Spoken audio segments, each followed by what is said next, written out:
Hello मेरे प्यारे दोस्तों, आप सभी का अपने YouTube चैनल में परफॉर्मेंस क्लासेस में स्वागत है।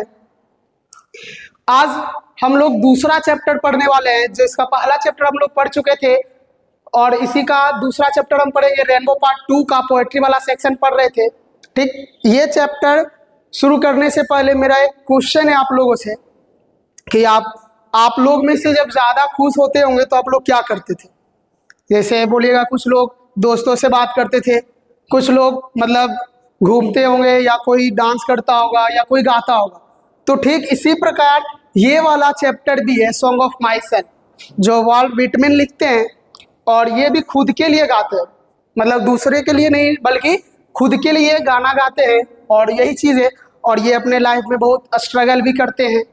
वॉल्ट व्हिटमैन जब ये 12 साल से कम एज के होते हैं तो ये कारपेंटर का भी काम करते हैं।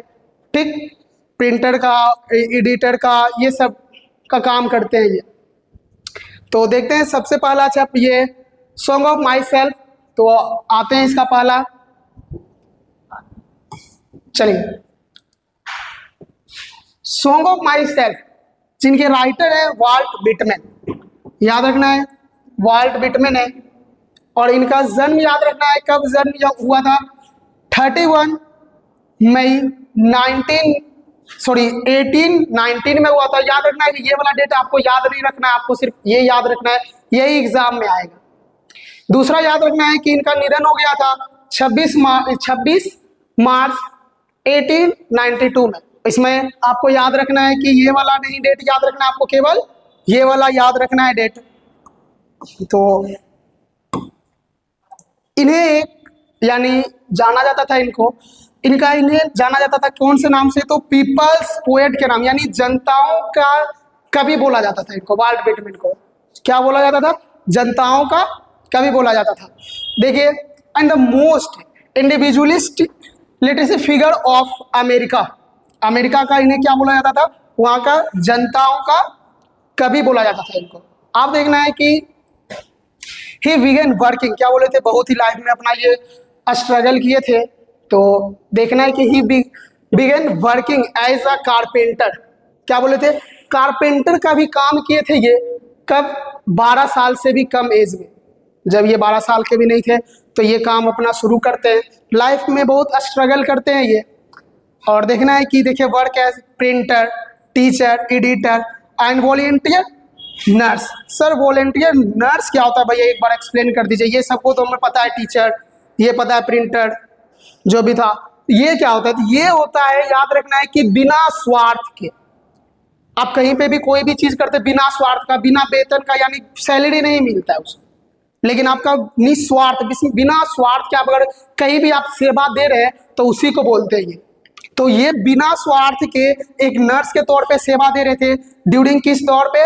तो सिविल वॉर जब हो रहा था तो उस दौरान ये वॉलंटियर नर्स के तौर पे सेवा दे रहे थे। और इसका मीनिंग बता दिए कि क्या होता है कि बिना स्वार्थ के जो आप काम करते हैं कहीं पे भी, तो वही चीज है। और याद रखना इनका सबसे मेजर काम होता है, मेजर वर्क है लीव्स ऑफ ग्रास।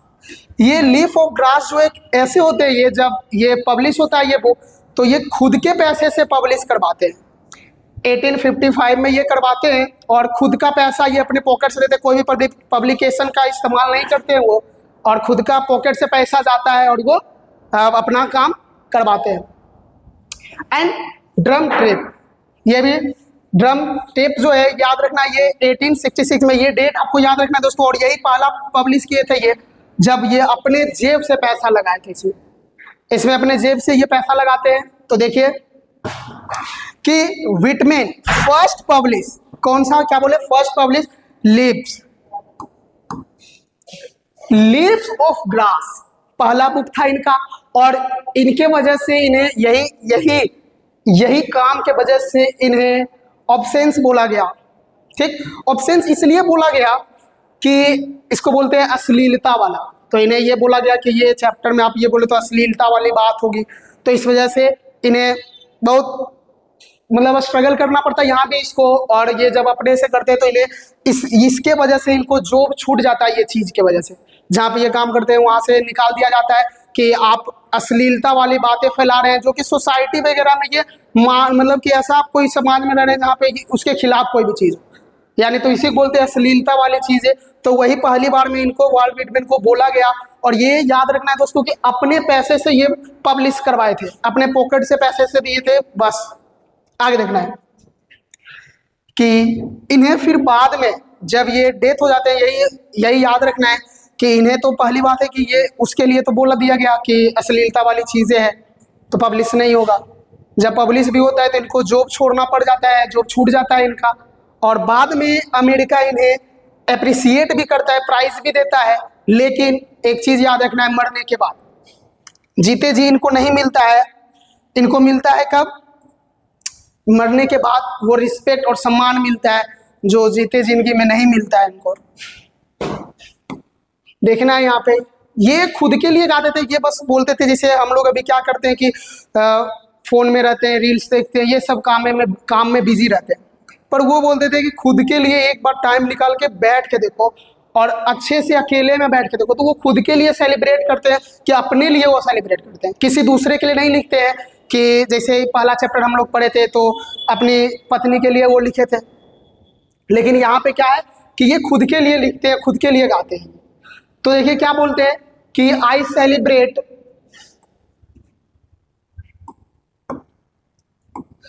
क्या बोलते हैं, I celebrate my self and Singh my self. अपने लिए बोलते हैं कि मैं खुद के लिए इंजॉय कर रहा हूँ, सेलिब्रेट कर रहा हूँ, खुद के लिए गा रहा हूँ, ठीक ना। And what assume you self, assume बोला जो मैं एज्यूम करता हूँ वो तुम भी एज्यूम करते हो, जो मैं करता हूँ वो सब कर सकते हैं, क्योंकि एक ही जैसा सब इंसान होता है। जैसे यहाँ पे आप बोलने का मतलब है कि जैसे आप सोने का हार बना लो या सोने का रिंग बना लो, अगर दोनों को पिघलाएंगे तो सोना ही रहेगा। तो ऐसे ही इंसान का भले ही कोई अमीर हो गरीब हो उससे कोई फर्क नहीं पड़ता, सब एक ही होते हैं। बस उनका ये मानना था और खुद के लिए करते हैं। For every atom belonging to me as good belongs to you, बोले हर एक जो कण से हम लोग बने हुए वही कण से ये भी बने हुए, मतलब जो जिस कण से मैं बना हुआ हूँ उसी कण से तुम भी बने हो। तो जैसे आपको समझाए थे कि सोना का हार बना लो या फिर सोना का रिंग बना लो, दोनों को पिघलाएंगे तो सोना ही रहेगा लास्ट में। तो ऐसे इंसान है कि कोई भी अमीर हो गरीब हो, अगर सबको एक ही एटम से बना हुआ सारे, तो वही यहाँ पे भी बोलते हैं वो। देखिए एक बार देख लेते हैं इसका, जो हम समझाए हैं वही चीज यहाँ पे है लिखा हुआ कि क्या बोलते हैं, कभी क्या कहते हैं कि मैं खुद का जश्न मनाता हूं और खुद के लिए ही गाता हूं, और जो बातें मैं मानता हूं वही आप भी मानोगे। यही बात है। ऐसा इसलिए क्योंकि जिस कण से मेरा शरीर बना हुआ है उसी कण से आपका शरीर भी बना है, हम सब एक समान है। बस यही कहने का मतलब है। बस फेस अलग हो सकता है, किसी के पास पैसा हो सकता है, किसी के पास पैसा नहीं हो सकता है, बाकी सब एक ही चीज से बना हुआ है। बस इनका यही कहने का मतलब था। आगे देखते हैं कि आई लोफ इनवाइट माई सोल, मतलब आत्मा, मतलब बोलते जब मैं फुर्सत में होऊंगा तो फुर्सत में रहूंगा तो बोलूंगा और अपने आत्मा को इनवाइट करूंगा, आमंत्रण करूंगा, वही चीज बोलते हैं। फिर देखो I lean and look at my edge, observing a spear of summer grasses। बोले कि जैसे हम लोग कैसे अभी घर से बाहर नहीं निकलते, फोन में बिजी है, रील्स देखने में बिजी है, बाहर में कहीं भी खुले हवाओं में बैठ के कभी भी अकेले से सांस नहीं ले पा रहे ठीक से, कि जब भी चाहिए हमें तो फोन चाहिए, उसके बाद ही कुछ हो पाएगा। लेकिन ये कहते थे कि मैं जब अकेला बैठता हूँ और पूरा बोले नेचर का जो होता है ना फायदा, वो एकदम नेचर का पूरा अच्छे से लेते हैं फायदा, कि अच्छे से बैठ के जो घास का नुकेले जो रहेंगे, घास जो थोड़ा हल्के हल्के पैर में चुभेंगे, वो सारे चीज वो बोलते थे कि प्रकृति के साथ बैठो अच्छे से, कभी भी अकेले में बैठो तो ये सब गाओ, ऐसे बोलते थे। देखो वही चीज है कि लोफ का अर्थ क्या होता है, बिना किसी उद्देश्य का। सीधी बात है, जैसे बिना काम के कहीं पे घूमने चले जाते, जैसे दोस्तों के साथ चलो घूमने, तो ऐसे जैसे दोस्तों के साथ चले जाते घूमने, वैसे ही बोलते कहीं भी अकेला चले तो जाते हैं।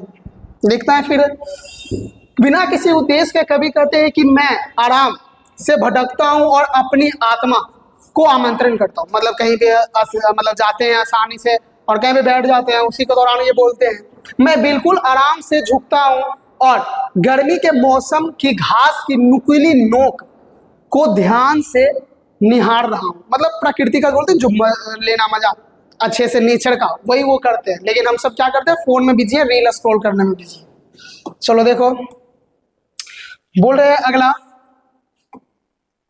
कि my tongue every atom of my blood, मेरा जीभ, मेरा ब्लड, मतलब आप वो वहां क्या बोलते हैं, फ्रोम यानी from his this soil this air वोन हेयर ऑफ पेरेंट्स, वोन यानी हेयर यानी from parents they same same and their parents the same. बोले जिस प्रकार मेरे मम्मी पापा जन्म हमें दिए हैं, उसी प्रकार उनके मम्मी पापा भी उनको जन्म दिए, उसी प्रकार मेरे दादा दादी का भी जो भी हो गए उनके मम्मी पापा जन्म दिए होंगे। ठीक, तो ऐसे ही यहाँ पे भी बोलते हैं वो, देखिए क्या बोलते हैं, कभी क्या बोलते हैं,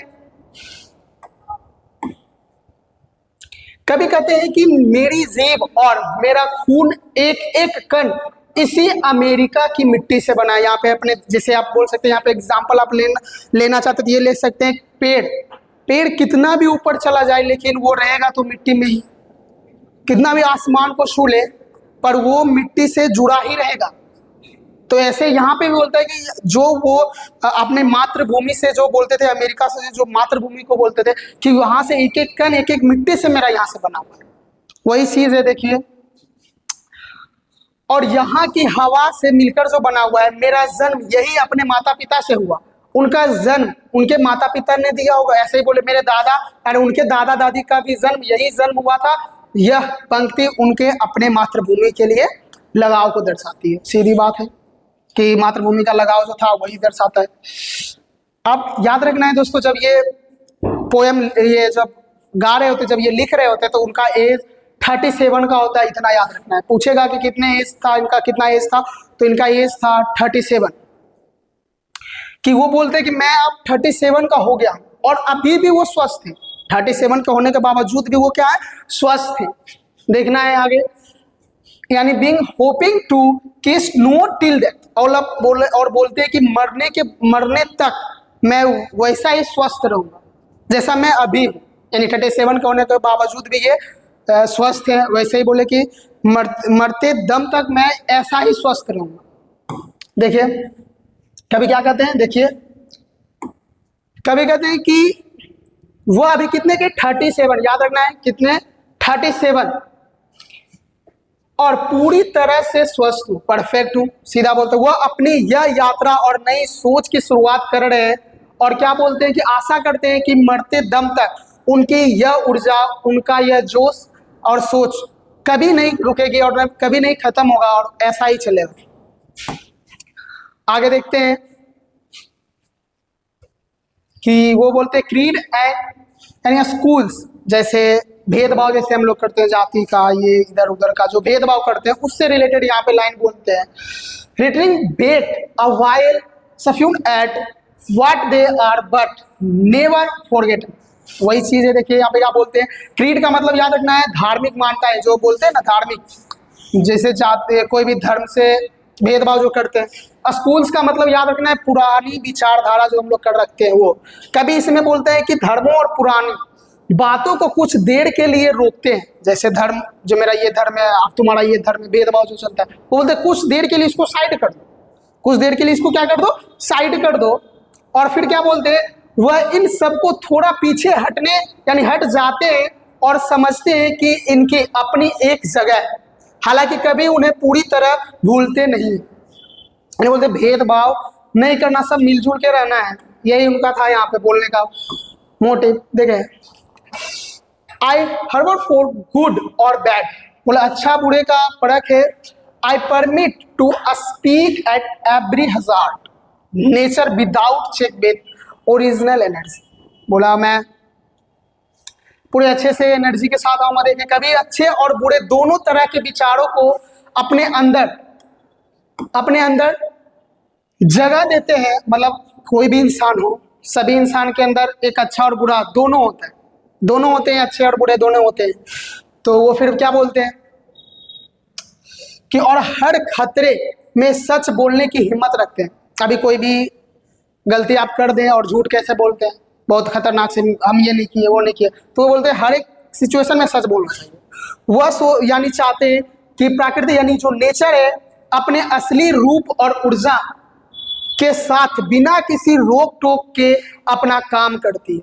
जैसे नेचर जैसे आता है, जैसे याद रखना है कि नेचर जिस प्रकार डिसिप्लिन में होता है, अगर इंसान भी उसी प्रकार डिसिप्लिन में रहे तो कुछ होगा। जैसे कुछ भी हो, सीजन जब बदलना होगा तभी बदलेगा, वो इतना डिसिप्लिन में होता है नेचर। यानी नेचर को जब जब जो आना है, सर्दी जब आएगा तभी आएगा, सर्दी आना है तभी आएगा, बरसात आना है जब आएगा तभी आएगा। डिसिप्लिन नेचर का होता है उसके पास। यही बोलने का मतलब था कि यहाँ से थोड़ा सा ये भी याद रखना है कि नेचर बिना किसी भेदभाव के, और प्लस में जो हम लोग चीट दूसरों को करते हैं, नेचर ऐसा नहीं करता। वही यहाँ पे नेचर जैसा बोलते हैं बनने के लिए। चलो, और इसी ये लास्ट था दोस्तों, हम इससे ये सीखे कि वो खुद के लिए कोई भी सिचुएशन में हो हमें हंसते रहना चाहिए, गाते रहना चाहिए। और कल जो है हमारा वीडियो जब चलेगा, कल जब चलेगा वीडियो, तो हम समरी और ऑब्जेक्टिव करने वाले हैं, और इसी से रिलेटेड जितने भी मोस्ट इंपॉर्टेंट वीडियो है, मतलब ऑब्जेक्टिव क्वेश्चन लाना होगा उतने सारे लाएंगे, और समरी और ऑब्जेक्टिव दोनों साथ कर रहे होंगे। उम्मीद है अगर ये वीडियो अच्छा लगा हो तो चैनल को सब्सक्राइब जरूर कर लेना है दोस्तों, ताकि जो भी लेटेस्ट नया वीडियो आए वो आप लोगों तक जल्दी से जल्दी पहुंच पाए। आप लोग प्यार दिखाइए, और इस कमेंट में बताना है कि कैसा क्लास लगा है, या कुछ कमी है तो ऐसा काम किया जाएगा उस पर। ठीक है, जय हिंद दोस्तों।